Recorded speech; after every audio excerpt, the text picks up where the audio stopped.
सिंध मुंहिंजी अमा सूह तुंहिंजी मथा छा लिखी छा लिखां छा लिखी छा लिखां सिंध मुंहिंजी अमा। दुनिया जा सिंधियो हिक मुठ थी सिंध बचायो। सिंध मुंहिंजी अमा सूह तुंहिंजी मथा छा लिखां।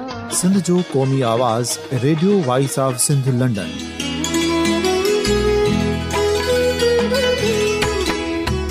Radio voice of Sindh London पंहिंजी नशरियात में सिंध जी सियासत, समाज, इक़्तिसादियात, तारीख़, क़ौमी उमंगुनि ऐं अख़लाक़ियात मुतलिक़ सिंध जी हक़ीक़ी तर्जुमानी कंदे प्रोग्रामनि खे असराइतो बणाइण लाइ सिंध जे घण घुरनि ऐं धरतीअ सां प्यार कंदड़ अदीबनि, दानिशवरनि, सहाफ़ियुनि, उस्तादनि, वकीलनि ऐं हर तबिके जे मानवारनि सजणनि खे सिंध में शऊरी इनकलाब लाइ सहकार जो सॾु ॾियूं था। अचो त गॾिजी सूफ़ियुनि ऐं संतनि वारी सिंध जो ओज हिकु मुठ थी वरी वापसि आणण वारे सफ़र जा साथारी बणिजऊं।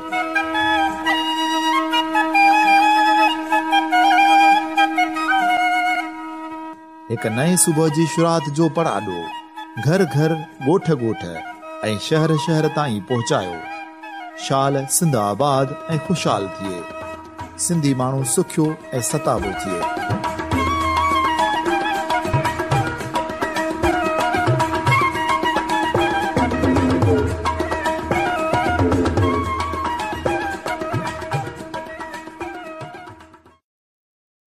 Radio voice of Sindh London जे हिन ख़ुसूसी प्रोग्राम में मां अवां जो मेज़बान सर्वेज ओढो अवां जी समातुनि में हाज़िर आहियां। सामीन, पाकिस्तान जे दारुल हुकूमत इस्लामाबाद में कुझु अर्सो पहिरियों, घणो अर्सो न थियो आहे, 21 अप्रैल ऐं 20 मई ते सिंधी ऐं बलोच शागिर्दनि जो कायदे आज़म यूनिवर्सिटी में हिकिड़ो मामूली ॻाल्हि ते झेड़ो थिए थो, जेकी मिसअंडरस्टैंडिंग हुई, जेकी बाद में मामिलो ठही बि वियो।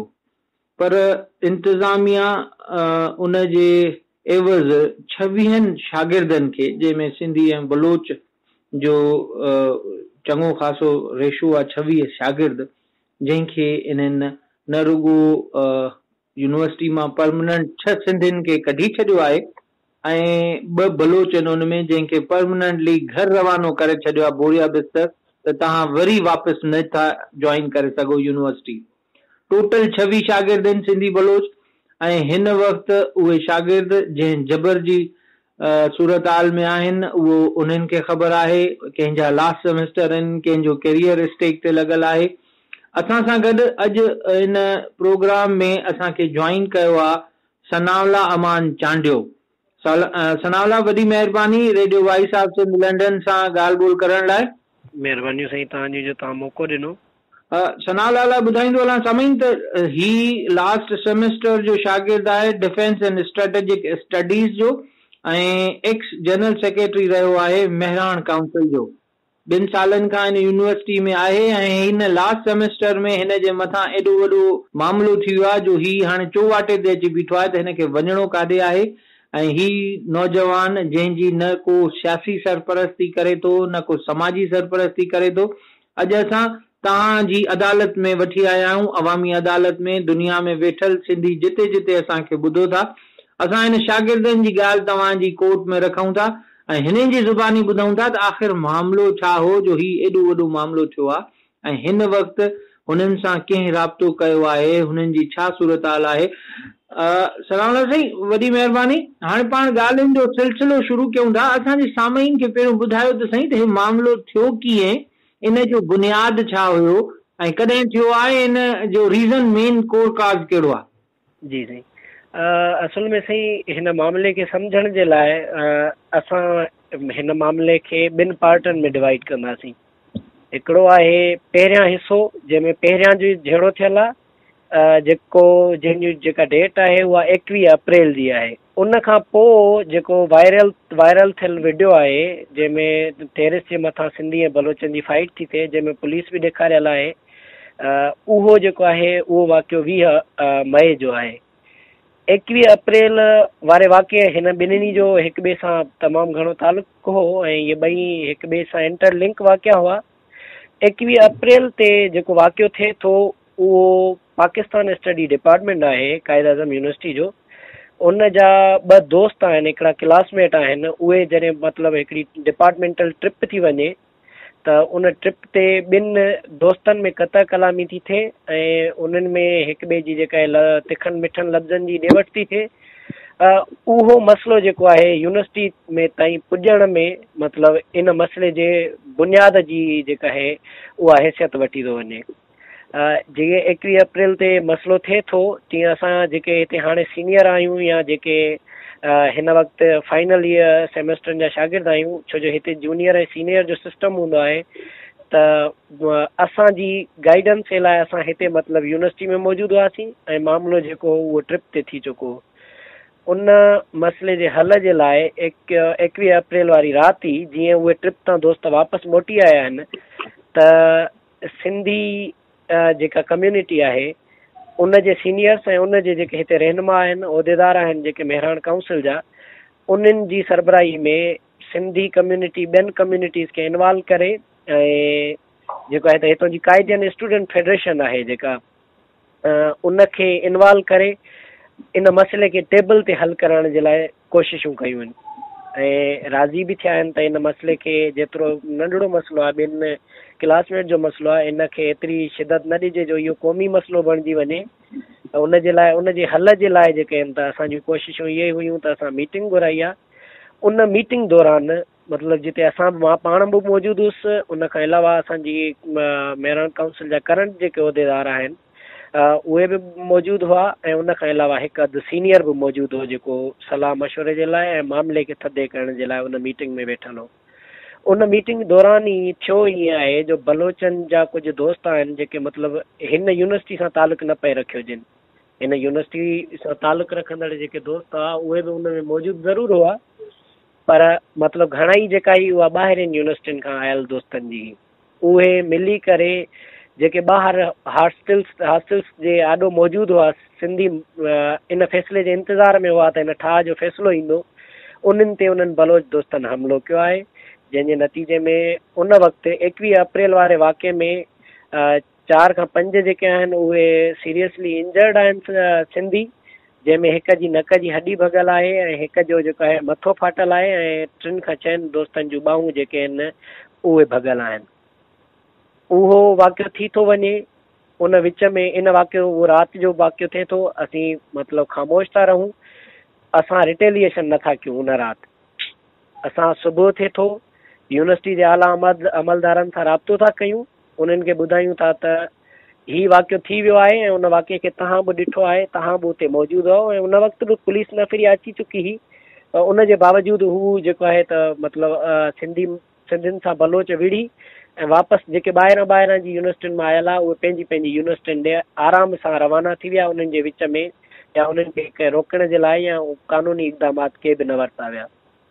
उन खां पोइ असां लीगली तौर ते एडमिनिस्ट्रेशन सां राब्तो कयोसीं, उन्हनि खे एप्लीकेशन्स वग़ैरह ॾिनियूंसीं त हीउ एक्शन थियो आहे जंहिंमें हीउ माण्हू ज़ख़्मी आहिनि, असांजो नुक़सानु थियो आहे ऐं असां सां विढ़िया विया, ॿाहिरियां अची माण्हू इन्वॉल्व कया विया आहिनि, हितां जे नौजवाननि इन्वॉल्व कया आहिनि। महिरबानी करे यूनिवर्सिटी एडमिनिस्ट्रेशन को ख़ातिर ख़्वाह हिन जे लाइ को क़दम खणे, जीअं असां महसूसु कयूं त हिते निंदड़ कान आहियूं या मतिलबु इहो महसूसु थिए त असांजे राइट्स खे वायलेट नथो कयो वञे। मुसलसिल या कोई यूनिवर्सिटी खां इंक्वायरी बि कंदा रहियासीं त असांजे इशू ते तव्हां कहिड़ो हल कढियो आहे। 20 मई वारे वाक़े ताईं मतिलबु एज़ सच यूनिवर्सिटी एडमिनिस्ट्रेशन जो को बि असांखे ख़ातिर ख़्वाह जवाबु नथो मिले ऐं मतिलबु हू असांखे सम्झाइण जे लाइ तयारु न आहिनि त आया हू कहिड़े बुनियादनि ते मतिलबु अञा ताईं एॾो वॾो वाक़ियो थी वियो, उन्हनि में ज़ख़्मी बि थिया, हॾी भॼणु, अटेम्प्ट मर्डर जो केस हूंदो आहे उहा बि शइ हिकिड़ी थी, मोब हो पूरो ऐं हिकिड़े ॿिए मोब ते अटैक थियो जेको डिफेंसिव पोज़ीशन में वेठल हो, जिन वटि एग्रेशन जो को बि अमल न हो, जिन वटि उन्हनि ते हमिलो थियो, पर एडमिनिस्ट्रेशन को बि ख़ातिर ख़्वाह हिन जो जवाबु न ॾिनो 20 अप्रैल ताईं।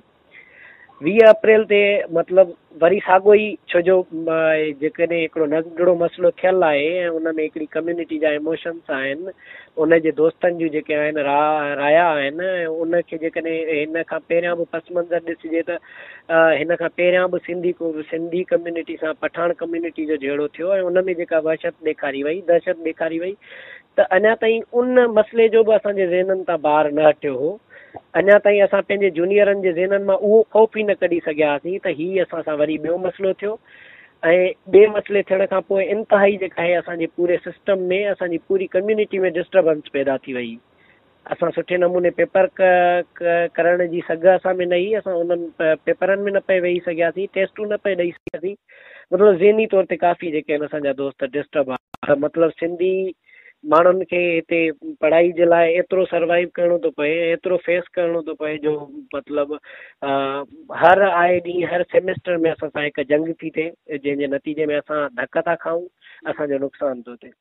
अच्छा सनाला, तव्हांखे हिते इंटरप्ट कंदुमि, मां इहो पुछणु चाहियां थो त यूनिवर्सिटी में जेकॾहिं इहे के झेड़ा थियनि था या को मामिलो स्टूडेंट सां थिए थो, त इनखे पर्टिकुलरली यूनिवर्सिटी तरफ़ां को डील करण लाइ को पर्टिकुलर अमलो माण्हू हूंदो आहे, को स्टाफ हूंदो आहे, या जनरली एडमिनिस्ट्रेशन में तव्हांखे डील कंदा आहिनि? साईं, जेकॾहिं असीं रिवार्ड ऐं पनिशमेंट जी ॻाल्हि खे आणियूं था ऐं डिसीजन मेकिंग जी ॻाल्हि खे आणियूं था अहिड़नि मसइलनि बाबति, त यूनिवर्सिटी जी डिसिप्लिन कमेटी हूंदी आहे हिकिड़ी, सही, जेका मतिलबु जेकॾहिं यूनिवर्सिटी जो को बि रूल्स ऐं रेगुलेशन जेकॾहिं के बि वायोलेट थियनि था, त उन्हनि जे नतीजे में उहा पनिशमेंट या पनिशमेंट ॾींदी आहे, पोइ केतिरी बि ॾे उहा बि आहे। उन खां अलावा सिक्योरिटी खे मुनज़िम रखणु ऐं सिक्योरिटी खे पूरी तरह यकीन ॾियानी सां, मतिलबु उते सिक्योरिटी हुजे, माण्हू सिक्योर हुजनि, इन जे लाइ यूनिवर्सिटी में सिक्योरिटी फोर्सिस आहिनि, यूनिवर्सिटी जा पंहिंजा गार्ड्स आहिनि। उन खां अलावा जेके पुलिस आहे ऐं रेंजर्स आहे, उन्हनि जो बि यूनिवर्सिटी में गश्त हूंदो आहे यूनिवर्सिटी जी सिक्योरिटी खे बहाल रखण जे लाइ, ऐं पुलिस सां बि हिननि जा मुआइदा हूंदा आहिनि। त मतिलबु पुलिस बि जेकॾहिं अहिड़ो को बि वाक़ियो इरप्ट थी वञे त पुलिस सडन कार्रवाई करे ऐं अर्जेंट बेसिस ते उन मामले खे रिज़ॉल्व कंदी। इहे टई चारई जेके आहिनि मुख़्तलिफ़ इदारा, इहे मुकमिल तौर ते डिसिप्लिन ऐं इन मामलनि खे जेको आहे त मतिलबु डील कंदा आहिनि। अच्छा, हाणे तव्हां चओ पिया त यूनिवर्सिटी तरफ़ां तव्हांखे को ख़ातिर ख़ा जवाबु नथो मिले ऐं 20 मई थी वञे। जी, 20 मई थी वञे। उन में जेके आहिनि दोस्तनि जा इमोशन्स जेके आहिनि काफ़ी हर्ट थियनि था, ऐं कुझु बलोचनि सां वरी तूं में ऐं अखियूं ॾेखारण तां वरी साॻियो ई ॿीहर जेको आहे मसइले खे बाहि लॻी थी वञे। ऐं पोइ थिए ईअं थो त कुझु दोस्त जेके आहिनि उहे मतिलबु यूनिवर्सिटी में टिनि चइनि बलोचनि ते हमिलो था कनि ऐं उन्हनि सां विढ़ी हो जॾहिं वापसि था अचनि त उन्हनि मतिलबु उहे हिते हॉस्टल मुख़्तलिफ़ नंबर सां सुञातियूं वेंदियूं आहिनि। 8 नंबर हॉस्टल जंहिंजो तव्हां वीडियो शायदि ॾिठो हुजे, उनजे टेरिस ते सिंधी कम्यूनिटी सॼी गॾु थी थिए ऐं उते बीहे थी पई। मतिलबु सभई जेके बि सिंधी आहिनि, छाजे करे जो गुज़िरियल वाक्यनि में ईअं थींदो रहियो आहे त जेकॾहिं को बि मसइलो थींदो आहे हिते यूनिवर्सिटी में, त पूरी कम्यूनिटीज़ हेठि थींदियूं आहिनि। हाणे गुज़िरियल भेरे पठाणनि जो जीअं असां सां मसइलो थियो, उन में थियो ईअं हो त ॿाहिरां जा असांजा महिमान दोस्त आयल हुआ यूनिवर्सिटियुनि में, उन्हनि सां बि मतिलबु बदतमीज़ी कई वई, उन्हनि खे बि धक कया विया। पोइ उन ख़ौफ़ खां जेके बि सिंधी आहिनि, पोइ उन्हनि जे मैसेज जेको वेंदो आहे मेरान काउंसिल ॾांहुं, त पोइ उहे हिकिड़ी जॻह ते पंहिंजे डिफेंस जे लाइ गॾु थी वेंदा आहिनि। त जेकॾहिं गॾु हूंदासीं त शायदि को न को जेको आहे त हल निकिरी वञे मसइलनि जो। त इन जे करे उहे 8 हॉस्टल जे टेरिस ते गॾु था थियनि।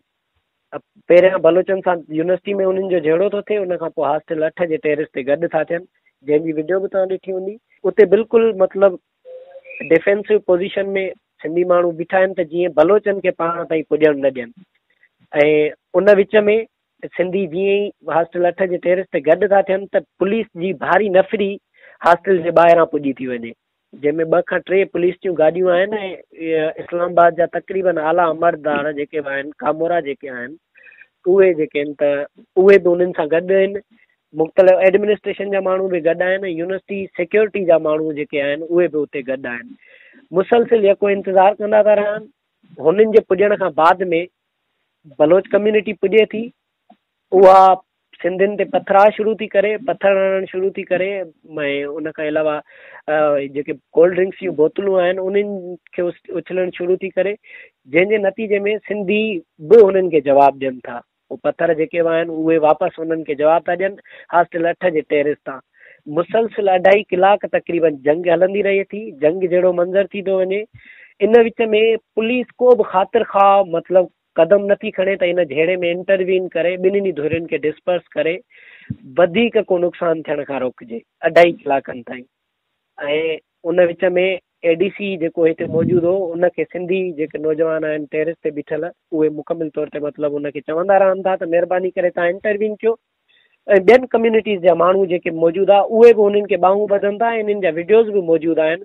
उहे पुलिस खे ॿाहूं था ॿधनि त महिरबानी करे तव्हां इंटरवीन कयो। हिते शायदि मुमकिन आहे त हीअ जेतिरो तेज़ आहिनि ॿिन्हिनि धुरियुनि जा माण्हू शायदि खून ख़राबो थी वञे। पर पुलिस जेको मतिलबु हिकिड़ो सुठे नमूने को रिस्पॉन्स न आहे। पुलिस उते जो उते बीठी आहे। ऐं हेॾनि तौर ते इहो बि तव्हांखे ॿुधाईंदो हलां त मतिलबु अहिड़ा रवैया बि हुआ। पुलिस जे कुछ माण्हुनि ने इहा बि ॻाल्हि कही आहे त इन दोनों कम्युनिटीज़ में से कोई मरेगा तो हमें सुकून मिलेगा। इन यूनिवर्सिटी में इस यूनिवर्सिटी में सुकून आ जाएगा। मतिलबु अहिड़ो नोशन बि हुननि माण्हुनि जो। मुकमिल 2.5 कलाकनि ताईं इहा वेड़ हलंदी रही आहे। एतिरे ताईं जो बलोच जेके आहिनि सो हाणे इहो मामिलो हलो जहिड़ो थी वियो का इंटरवीन न थी। भला इन इंटरवीन न थियण जो को तव्हां खे सम्झ में अचे थो त लॉ एनफोर्समेंट साम्हूं बि बीठा हुजनि सिंधी ऐं बलोच विढ़नि बि था हिक ॿिए जा मथा बि फाड़नि था हिक ॿिए खे ढकी बि कनि था ऐं लॉ एनफोर्समेंट बीठी तमाशो ॾिसे इन जी का गुथी तव्हांखे सम्झ में अचे थी इन जो छा मामिलो आहे? हाणे साईं जेकॾहिं वेही इन मामले खे ॾिसजे त माना जॾहिं उन्हनि खे ॿियनि कम्यूनिटीज़ वारा जेके वीडियोज़ असां वटि पियल आहिनि उन्हनि में चवनि था त उन्हनि जो जवाबु आहे त हमारे पास आर्डर्स नहीं है। हाणे आर्डर्स किथां अचणा हा कंहिं न ॾिना आहिनि। कंहिं न पए चाहियो त इन जहिड़े खे इंटरवीन इन जहिड़े में इंटरवीन कजे ऐं इन जहिड़े खे रोकराइजे। हाणे इहा गुथी असां शागिर्द आहियूं।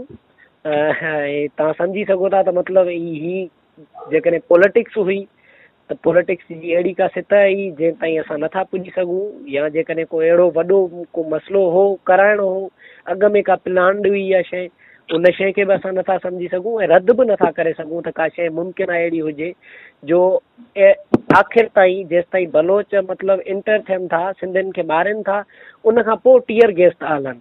मतिलबु हिकिड़ो जेकॾहिं वेही ॾिसजे त मुकमिल तौर ते असांखे त ड्रामाई अंदाज़ हो हिकिड़ो त मतिलबु पूरो ई ड्रामाई हिकिड़ो मंज़र हो त हिकिड़ी कारवाई थी वञे हिकिड़ो मतिलबु जेके जंहिं शइ खे रोकणु घुरिजे आहे उन वक़्तु उन्हनि टीयर गैस न आहिनि हलाया।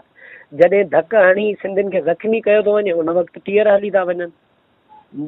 ऐं बलोचनि खे अचण जे लाइ असां काफ़ी उन्हनि खे चयो आहे त हीअ माण्हू मथे चढ़ी ईंदा ऐं घणो नुक़सानु थींदो त हिननि खे रोकियो। उन वक़्तु पुलिस असांखे मतिलबु को बि क़दम खणंदी नज़र नथी अचे। आख़िर में मां नथो सम्झां त हिन जे पोयां गुथी हुजे जेकॾहिं हुजे बि त पोइ मतिलबु जेकॾहिं सोचण वारा ज़हन आहिनि त उहे ख़ुदि इन खे सम्झी सघनि था त कंहिं न पए चाहियो त इहो जहिड़ो रोकिजे कहिड़ा अंसर हुआ उन्हनि जा मूं वटि ख़ासनि तौर ते को तारुफ़ कोन्हे। सम्झण जे लाइ सभई दोस्त मुंहिंजे ख़्याल में इन सवाल जो जवाबु सम्झी सघनि था। अच्छा हाणे मूंखे थोरो इहो सम्झायो त हिन वक़्तु तव्हां दोस्तनि जी छा पोज़ीशन आहे?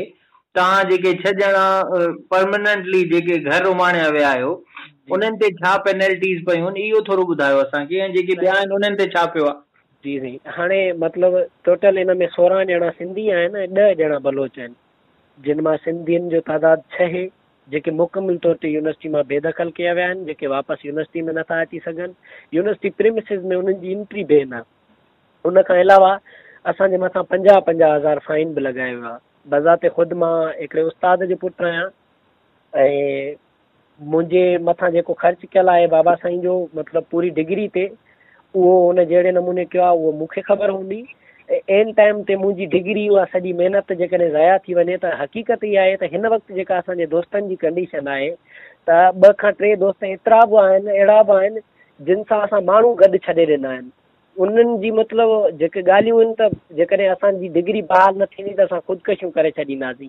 असां पोइ हिते मुंहुं ॾेखारण जहिड़ा न आहियूं। इमोशनली उहे एतिरा डिस्टर्ब आहिनि त मतिलबु सॼो ई जेकॾहिं सीन ॾिसजे त उन में असां पॉलिटिशियन सां राब्तो करण जी कोशिशि कई आहे जंहिंमां मैडम नफ़ीसा शाह ऐं उन खां अलावा मैडम ससी पली जो इन्हनि ॿिन्हिनि जो पॉज़िटिव रिस्पॉन्स आहे। सिंध मां काफ़ी दोस्त आहिनि जेके एहतजाज कनि था ऐं उन्हनि जो बि जेको आहे त असांखे मतिलबु दिलासा ॾियण जे लाइ हिकिड़ो सुठो जेको आहे त किरदारु आहे ऐं एहतिजाज बि उन्हनि कया आहिनि, रोडनि ते बि आया आहिनि।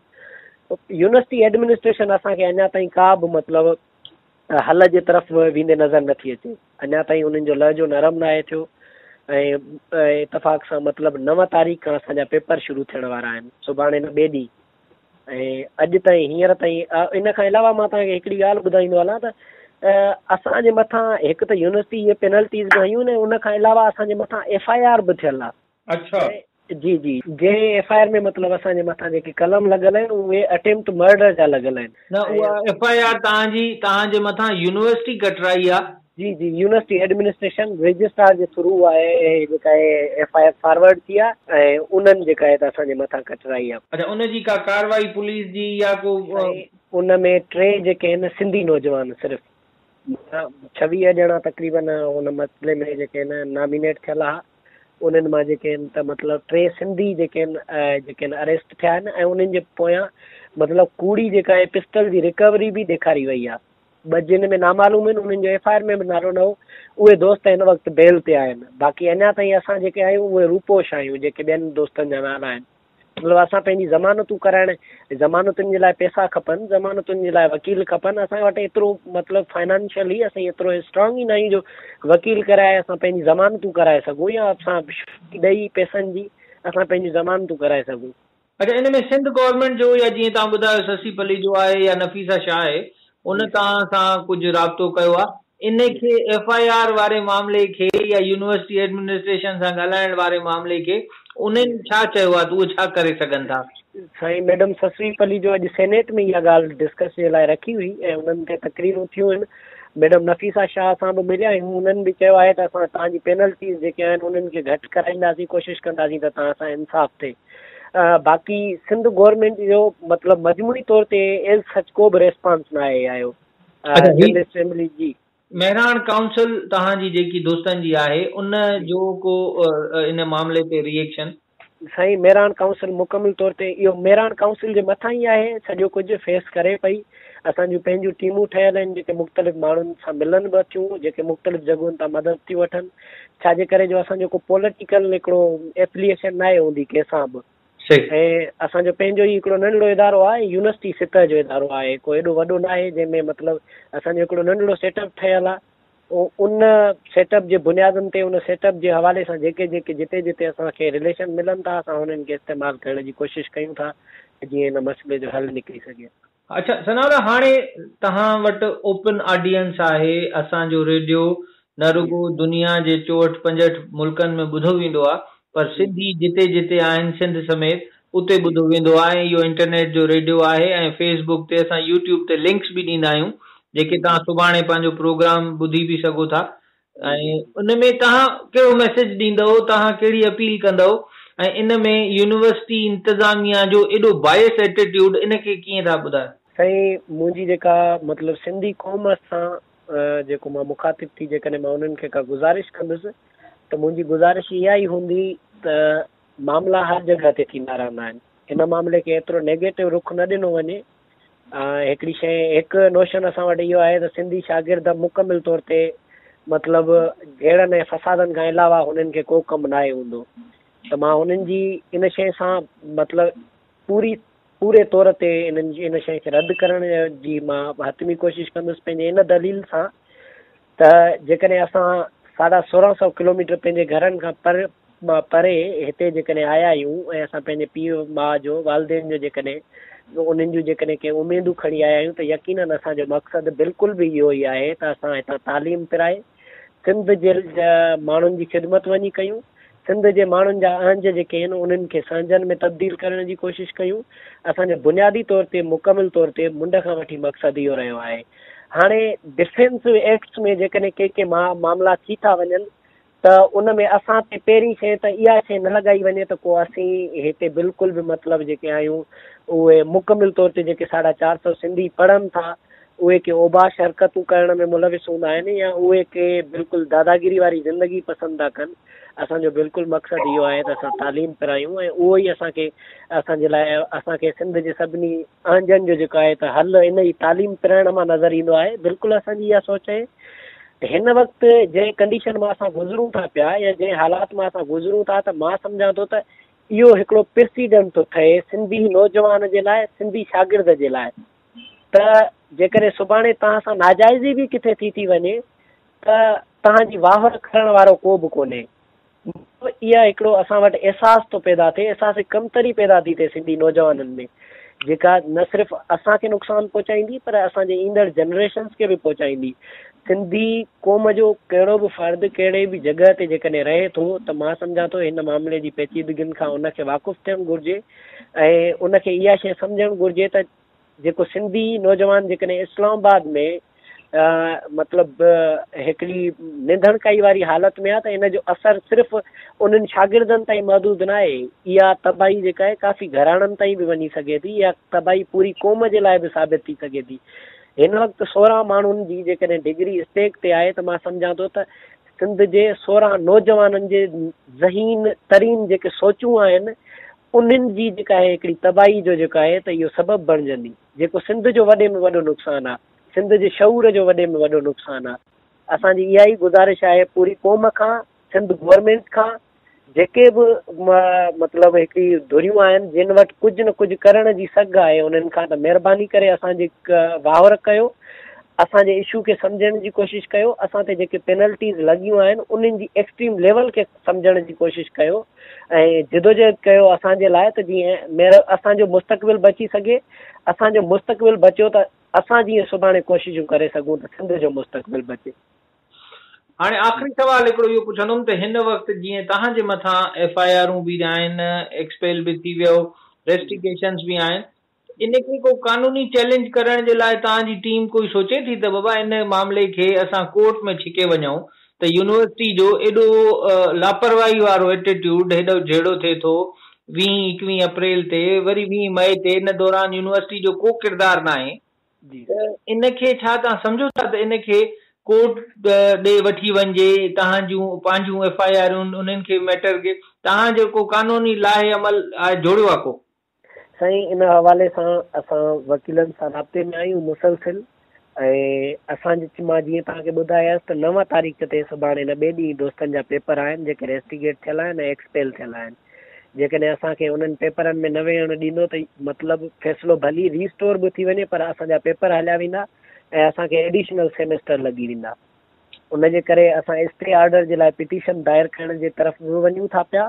उन खां अलावा असांजो वकीलनि जी टीम सां बि राब्तो आहे त मुसलसिल तौर ते त इन मुकमिल तौर ते इन केस खे कीअं चैलेंज करे सघिजे थो ऐं मुमकिन आहे त असां सुभाणे या परीहं सुप्रीम कोर्ट में बि पिटीशन दायर कयूं इन मसइले जे ख़िलाफ़। उन खां अलावा असां मुख़्तलिफ़ मतिलबु असीं सम्झूं था जेको त मुख़्तलिफ़ फोरम्स असां यूज़ कया आहिनि इन मामले खे सही तरफ़ वठी वञण जे लाइ, जंहिंमें बिल्कुलु कोर्ट वारो बि हिकिड़ो जेको आहे त असां वटि एस्पेक्ट आहे।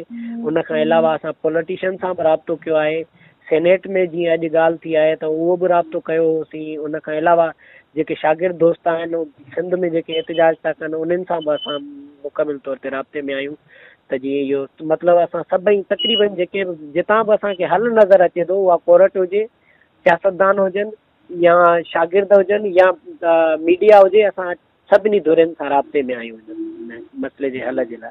सनाउल्ला वॾी महिरबानी। असां तव्हां सां वक़्तन फ़वक़्तन राब्ते में रहंदासीं।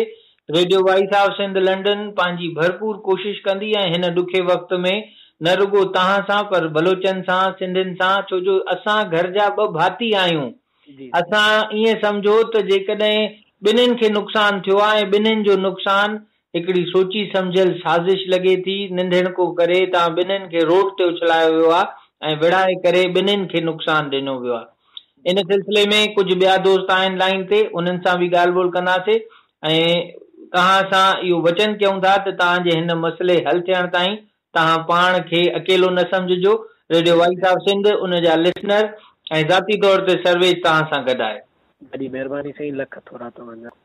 सामीन, हिन वक़्तु असांखे Quaid-e Azam university Pakistan studies department 4th semester जे शागिर्द नवीद सूमरू ज्वाइन कयो आहे। नवीद, वॾी महिरबानी radio voice of Sindh London सां ॻाल्हाइण लाइ। नवीद साईं, असांखे तव्हां इहा सूरत हाल ॿुधायो त ही छा मामिलो थियो आहे हेॾां सिंधी होॾां ॿाहिरि बलोच, तव्हां पाण में विढ़ो था, ढकी कयो था, तव्हांजे मथां FIR कटजनि थियूं, वरी एक्सपेल बि थियो था। ऐं हिन वक़्तु जेकी सूरत हाल आहे तमामु भयानक आहे। असांजे सामाइन खे ॿुधायो त हीउ सभु मामिलो कीअं थियो आहे, छो जो सनावला बैकग्राउंड ॿुधायो आहे त 21 अप्रैल खां 20 मई ताईं। हिन वक़्त जी सॼी सूरत हाल ॿुधायो त कायदे आज़म यूनिवर्सिटी में सिंधी ऐं बरोच शागिर्दनि जी छा पोज़ीशन आहे? अस्सलाम वालेकुम साईं। दरअसल साईं मसइलो ईअं आहे की असांजो कायदे आज़म यूनिवर्सिटी जा शागिर्द, मां पाण Naveed Soomro 4th semester Pakistan state department सां तालुक़ रखां थो। साईं मसइले जी शुरूआत दरअसल हिकिड़े नंढड़ी ॻाल्हि खां थी हुई, पाण में क्लासमेट्स जो हल्को मसइलो थी पियो हुयो। उतां उहा ॻाल्हि वधी आहे। उनखां बाद जीअं तमामु तंज़ीमूं वग़ैरह थींदियूं आहिनि यूनिवर्सिटीज़ में, असांजो हिते पंहिंजो कल्चरल रिप्रेज़ेंटेशन आहे पंहिंजी हुनजे साईं सूबे जे हिसाब किताब सां। सिंध आहे, पंजाब आहे, बलूचिस्तान आहे, खैबर पख्तूनख्वा आहे। हिकिड़ो कल्चरल प्रमोशन लाइ असां उहे हिते जेको आहे सो हुनखे प्रमोट करण लाइ उहे तंज़ीमूं आहिनि असांजूं। पर दरअसल हिन मसइले में ईअं थियो जो उन नंढे मसइले तां हुन ॻाल्हि खे थोरो विच में किन ॿियनि जेको आहे शागिर्दनि इंस्टिगेट करे ऐं इन लेवल ताईं पहुचायो आहे।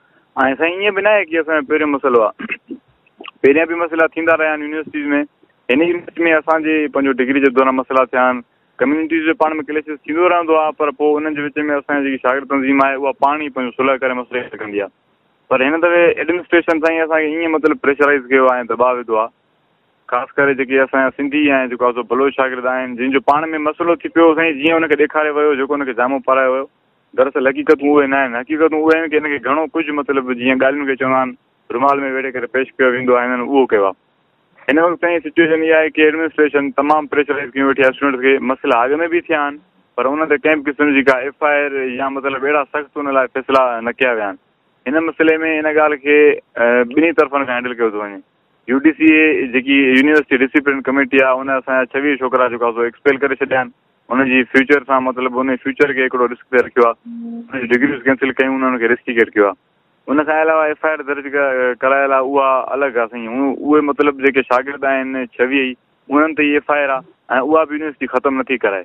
न त बेसिकली इहा हिकिड़ी क़िस्म जी डबल पनिशमेंट आहे। बेसिकली थियणु ईअं खपे, जेकॾहिं हिननि पंहिंजो फ़ैसिलो ॿुधायो त FIR ख़तमु थींदी आहे, पर हिननि हिन वक़्तु ॿई शयूं जेको आहे न गॾु करे हलायूं। FIR अलॻि सां मतिलबु छोकिरनि खे प्रेशराइज़ करण लाइ उहा लॉज थियल आहे हुते असांजी थाणे में जेको हिन हद जो आहे। उन खां अलावा जेको आहे UDC पंहिंजा फ़ैसिला अलॻि सां ॿुधाइनि, जंहिंमें तमामु जेको आहे शागिर्दनि खे रिस्ट्रिकेट कयो ऐं एक्सपेल कयो आहे।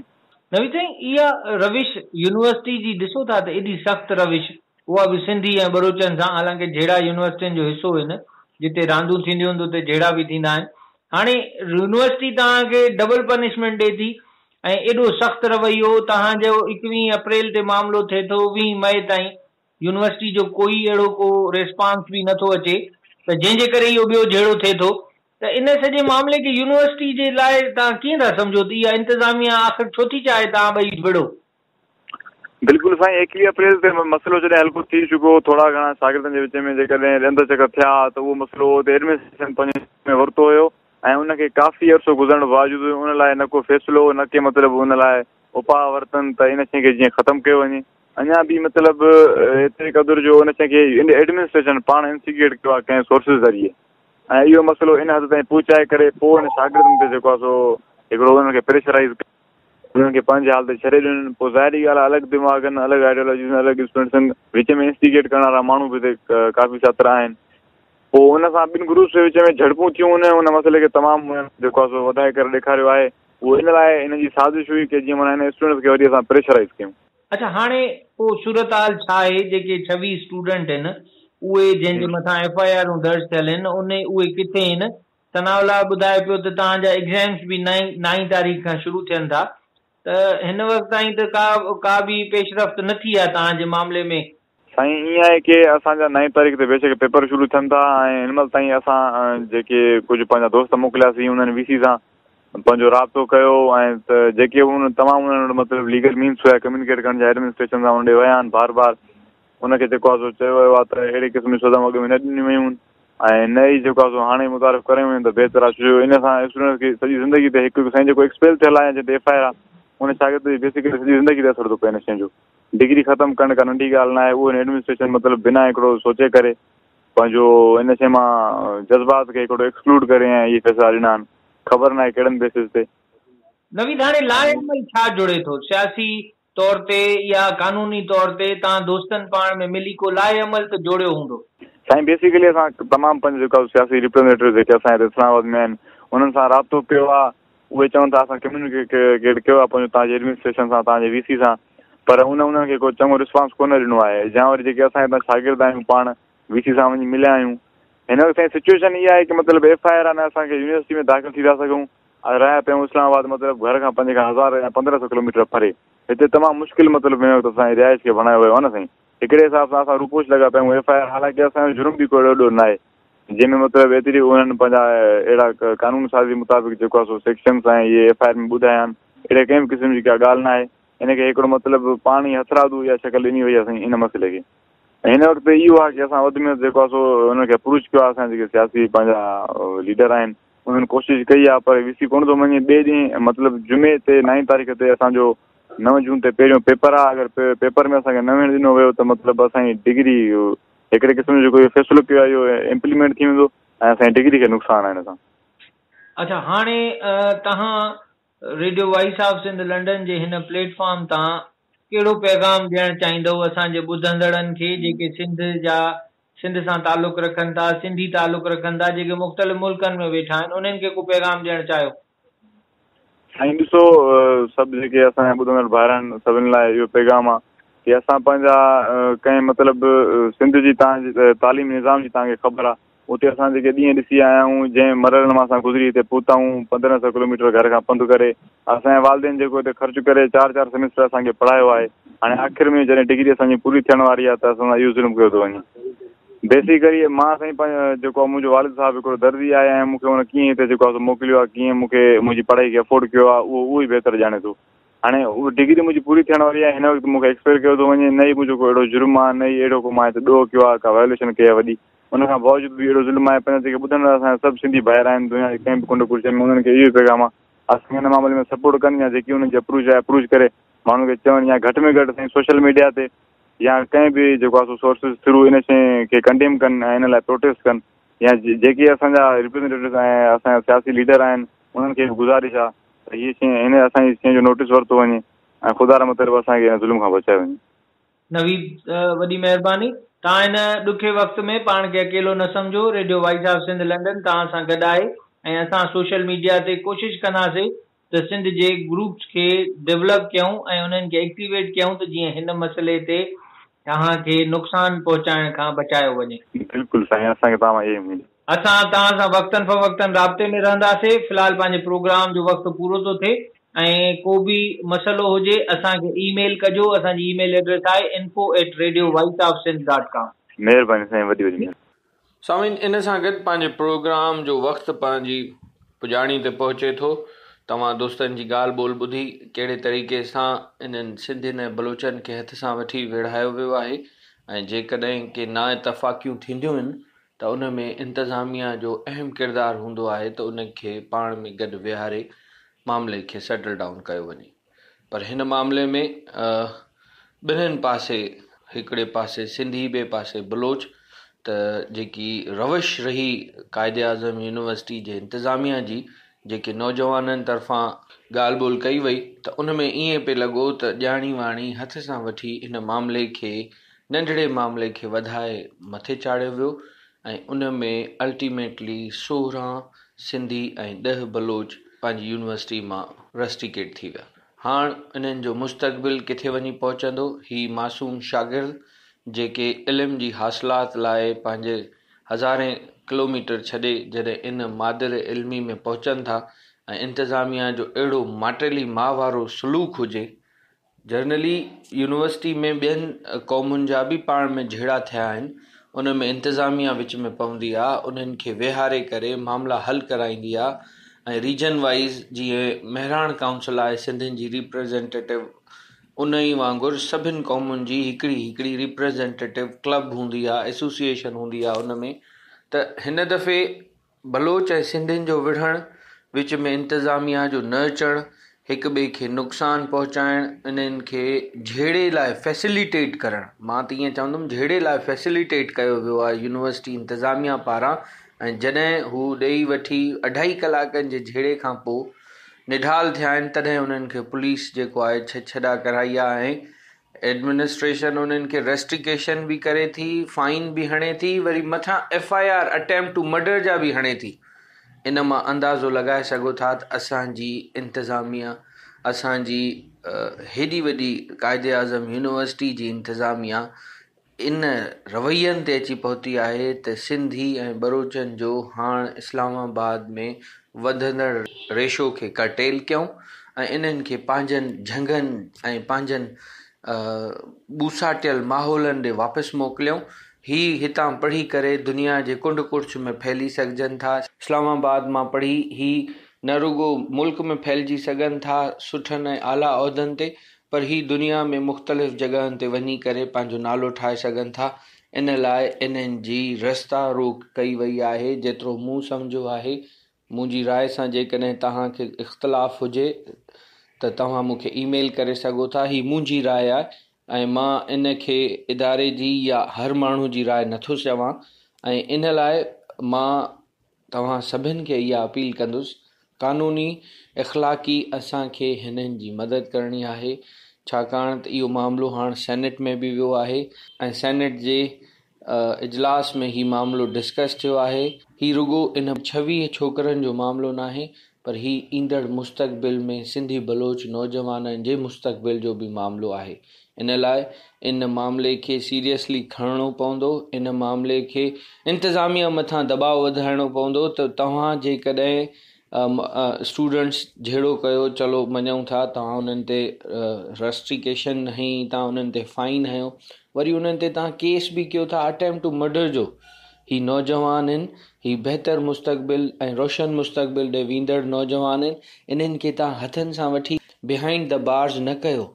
बिहाइंड द बार्स वञण खां पोइ हिननि जा ज़हन मटिबा, हिननि जी सोच मटिबी। ही पढ़ियल लिखियल माहौल मां निकिरी जॾहिं जेलुनि में वेंदा या थाणनि ते वेंदा, उन्हनि जा मनफ़ी रवैया ॾिसंदा त हू नेगेटिविटी ॾे वेंदा। हिन मुल्क खे नुक़सानु पहुचंदो, हिन माहौल खे नुक़सानु पहुचंदो जेको वॾी मुश्किलनि सां ठहियो ऐं जुड़ियो आहे। इन आस ऐं उमेद सां त तव्हां इन मामले खे न रुगो सोशल मीडिया पर पंहिंजे हलकनि में जिते जिते तव्हां वसंदी वारा आहियो, क़ानूनी माहिर आहियो, त पंहिंजे तरीक़े सां उन्हनि जी मदद कयो। उन्हनि खे हिन वक़्तु असांजे साथ जी ज़रूरत आहे। असां उन्हनि सां गॾु बीहूं, उन्हनि खे फील करायूं त तव्हां अकेला न आहियो। ही असांजा पंहिंजा नौजवान, पंहिंजा बच्चा आहिनि ऐं इन्हनि खां जेकॾहिं का ग़लती थी आहे त हिन ॾुखे वक़्त में असां उन्हनि सां गॾु बीहूं। इन ॻाल्हि सां पंहिंजे मेज़बान सर्वे चैदर ओढो खे इजाज़त ॾींदा। शाल सदाई ख़ुशि ऐं आबाद हुजो ऐं जिते हुजो पंहिंजे हुजण जो अहसासु ॾियारियो ऐं ज़िंदा माण्हुनि वांगुरु तहरुक में हुजो, न कि मुर्दा माण्हुनि वांगुरु सुतल ऐं लातालुक हुजो। तव्हांजी लातालुकी हिन क़ौम खे, तव्हांजे वजूद खे नुक़सानु पहुचाईंदी ऐं असां सभु तालुक जोड़ियूं हिक ॿिए सां त जीअं न रुगो असांजे ज़िंदा हुजण जो अहसासु थिए, पर असांजे ओड़े पाड़े में रहंदड़ माण्हुनि खे बि इहो अहसासु थिए त असां हिकु ज़िंदा क़ौम आहियूं। वॾी महिरबानी। मां तव्हां खां इजाज़त वठां थो। कंहिं ॿिए प्रोग्राम में कंहिं ॿिए महिमान ऐं कंहिं ॿिए मामले ते वरी अव्हांजी समातुनि में हाज़िर थींदुसि। तेसीं ताईं सदाईं गॾु। अव्हांजी समातुनि ताईं radio voice of Sindh London